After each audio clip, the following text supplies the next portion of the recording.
Okay, hello. I'm here with my cup of tea. And the director's take, the most recent one. I thought it's been about 3 weeks or so since I've touched Overwatch, maybe a bit longer. So I thought, you know what? Let's see what's going on with the game recently. You know, let's have a gander. As season 4 ends, I'd like to look at the game's balance. Now this is Aaron Keller, I believe. This season we saw a wide selection of heroes you played, and for the most part the game felt fairly balanced. Maybe for gold players, I would argue that it was pretty horribly unbalanced, but I am pretty biased towards believing the game is unbalanced, so maybe the average player thinks it was. I have no idea. I don't think it was, but that's okay. Season 3 and 4 were some of the most balanced in recent Overwatch history. Yeah, because recent Overwatch history boils down to double shield for 3 years, and like a year of goats before that, and now it's just like you're comparing apples to oranges. You can't say this is the most balanced it's been in a while when we had double shield for like 3 years, like the most universally despised comp ever played. It just seems a bit disingenuous to me, but that's fine. There were a few standouts from a tuning perspective in Season 4. In the mid-season patch, Junker was given series of buffs, and she really started to dominate. Her win rate popped up by about 5%. See, I hate this. Her win rate popped up by about 5%. They didn't say, like, this is what I'm saying with Overwatch balance and why it's problematic and why they're so bad at it.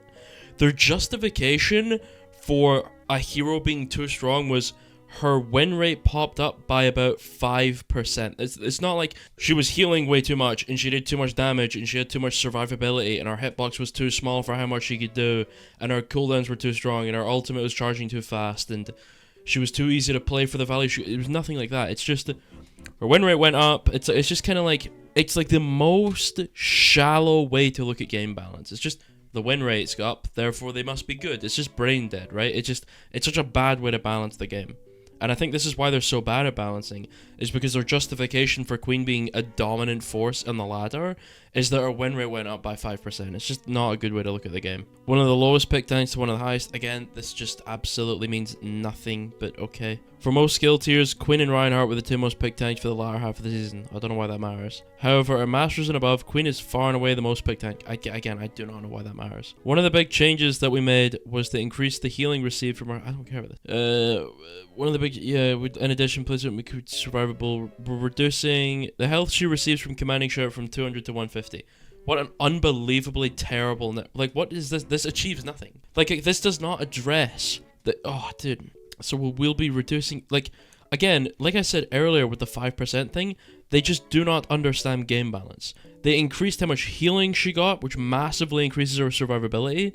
The ammo buff was enormous, leading to far higher DPS because she had to spend less time reloading.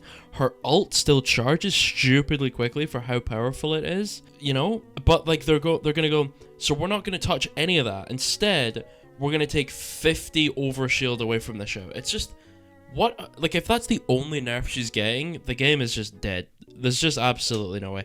There has to be something seriously game-changing in this patch for me to even consider playing even a couple games of Overwatch when the new season drops.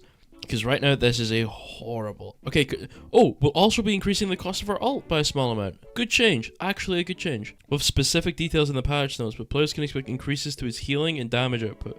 A heal on life grip, a slightly reduced hitbox, and some quality of life changes to battle platform. Giga buffs for another support. That's fine. He is pretty fucking bad. I think the 90% of the reason he's bad, though, is because all the other supports are just way better than him. If all the other supports were as strong as he was, then I think support overall would be underpowered and should get overall buffs, but his win rate would be drastically higher. I think the only reason he loses so much is because he's going against better supports. Oh, number of one-shots from both Widowmaker and Hanzo. We'd like to reduce the frequency of these in games. Widow nerfs, as well as shore up some of the extreme sightlines in some of our maps. Good. Widow's damage fall-off will change from 70 to 100 meters to 40 to 60, so she's completely killed. They just killed the hero. Fantastic. All I'm saying is r/Widowmaker mains, or whatever it's called, are in shambles. There is no way they're not molding. Because Oh, my really overpowered, brain-dead, easy-to-play hero has been overpowered for 7 years, and now they're making it that I actually have to use my brain a little bit on my positioning in order to actually kill things. No! What a terrible thing! The damage fall-off scaler will also increase from 30 to 50. Oh, they absolutely killed this hero. She'll have the ability to one-shot 200 health heroes at 50 meters or less, but further than that, it will no longer be a killing blow. Okay, expect to see a lot of Ashe spam then, I think. I think Ashe will probably replace her in the meta. Hanzo will receive a slight nerf to his damage, so he's no longer able to one-shot 250 health heroes. Sonic Arrow will be more recognizable. That's a great change. That's such a good change. Also, the one-shot 250 HP target, they should have just increased his arrow speed like a lot, and lowered his damage a lot. Reduced kills, I feel like they come out of nowhere. But that's not going to change anything, because it only affects 250 HP heroes. So that's still like 90% of the roster are still going to get one-shot, or like randomly. So this does not address any of the stuff they're talking about. Cool. Lastly, I like to talk about crowd control abilities in game. When we launched Overwatch 2, we made some significant changes to our combat model. The biggest was the shift from 6v6 to 5v5, one of the worst decisions ever made in gaming. A part of that change was to remove most of the crowd control abilities from our damage and support heroes. Good idea. Overall, we think this was a positive change to the game. Wow, fantastic, good. So don't add more. At times, the original game felt like you were in a pinball machine. It still kind of does sometimes. But we have a lot of high mobility heroes in the roster, and a team can't always rely on their tank to take. Can't always rely on their tank to take of them. You mean take care of them? We don't want to return to the state of the game as in previously, but we feel like there is room for more crowd control. Especially soft crowd control. Please don't add some goofy shit in the game. We are making changes to both Mei and McCree for Season 5. With this in mind, Mei's endothermic blaster will be updated. It's going to freeze again, isn't it? The primary fire will still slow targets, but it will also build up to an effect that will apply a much larger slow for 1.5 seconds. So it's just freeze. They're just reverting it to... you know, with every update, they get closer to just reverting the game to Overwatch 1. Which is a good thing. For players of the original game, this will feel familiar to the way our old weapon worked. They have to lower its damage. There's no way it's going to keep 100 DPS. It already does too much damage.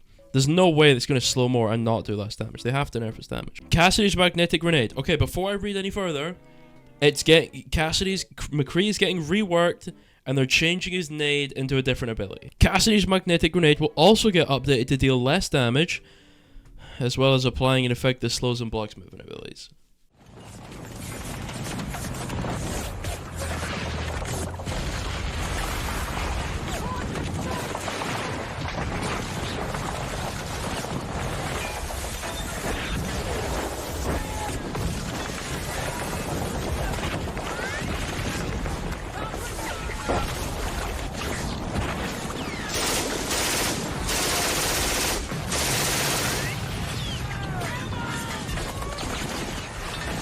That is the... Well, hold on. Don't let me jump the gun here. I think that could possibly be the worst McCree change in the history of the hero. I don't know. 225 HP was pretty bad.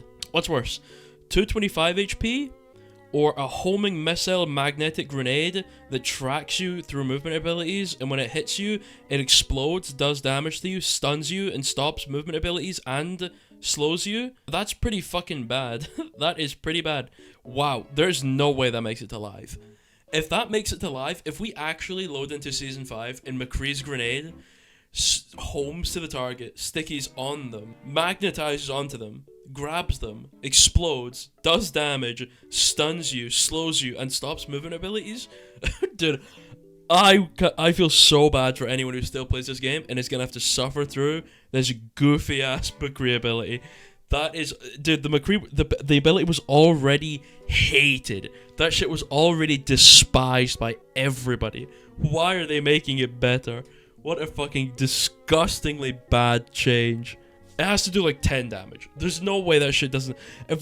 Seriously, if this does more than like 30 damage, the grenade... If the grenade does more than 30 damage, I am never playing the game ever again. Actually, don't hold me to that, because I'm going to forget I'm going to play the game eventually.